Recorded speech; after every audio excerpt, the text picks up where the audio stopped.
Hi, I'm here with the Mass readings for Friday, June 26, 2020, Friday of the 12th week in Ordinary Time. A reading from the second book of Kings. In the 10th month of the 9th year of Zedekiah's reign, on the 10th day of the month, Nebuchadnezzar, king of Babylon, and his whole army advanced against Jerusalem, encamped around it, and built siege walls on every side. The siege of the city continued until the 11th year of Zedekiah. On the 9th day of the 4th month, when famine had gripped the city and the people had no more bread, the city walls were breached. Then the king and all the soldiers left the city by night, through the gate between the two walls that was near the king's garden. Since the Chaldeans had the city surrounded, they went in the direction of the Arabah. But the Chaldean army pursued the king and overtook him in the desert near Jericho, abandoned by his whole army. The king was therefore arrested and brought to Riblah, to the king of Babylon, who pronounced sentence on him. He had Zedekiah's sons slain before his eyes.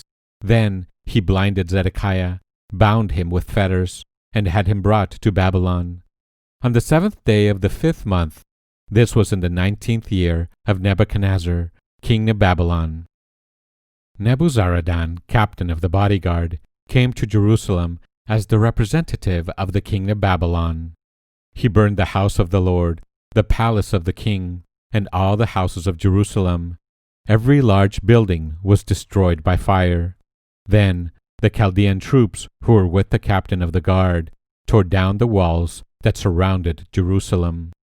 Then Nebuzaradan, captain of the guard, led into exile the last of the people remaining in the city, and those who had deserted to the king of Babylon, and the last of the artisans. But some of the country's poor, Nebuzaradan, captain of the guard, left behind as vine dressers and farmers. The Word of the Lord.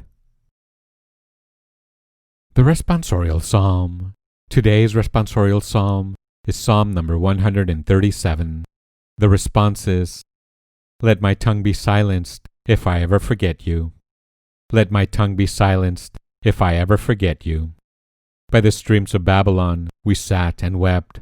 When we remembered Zion, on the aspens of that land, we hung up our harps. Let my tongue be silenced if I ever forget you. Though there our captors asked us of the lyrics of our songs, and our despoilers urged us to be joyous. Sing for us the songs of Zion. Let my tongue be silenced if I ever forget you. How could we sing a song of the Lord in a foreign land? If I forget you, Jerusalem, may my right hand be forgotten. Let my tongue be silenced if I ever forget you. May my tongue cleave to my palate if I remember you not, if I place not Jerusalem ahead of my joy. Let my tongue be silenced if I ever forget you. Let my tongue be silenced if I ever forget you." A reading from the Holy Gospel according to St. Matthew, chapter 8, verse 1 to 4. When Jesus came down from the mountain, great crowds followed him.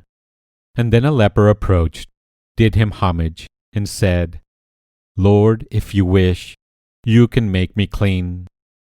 He stretched out his hand, touched him, and said, "I will do it. Be made clean." His leprosy was cleansed immediately.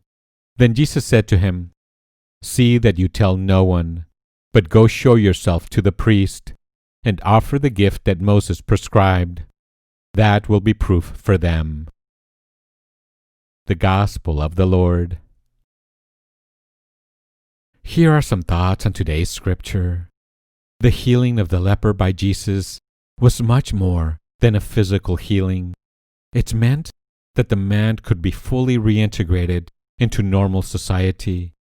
In our time, the leper can be a symbol for all those who are marginalized by our society for one reason or another. We Christians have a special responsibility to be agents of healing, to reintegrate such people and accept them fully as brothers and sisters. Christ have mercy on us. Thanks for listening. Have a blessed day.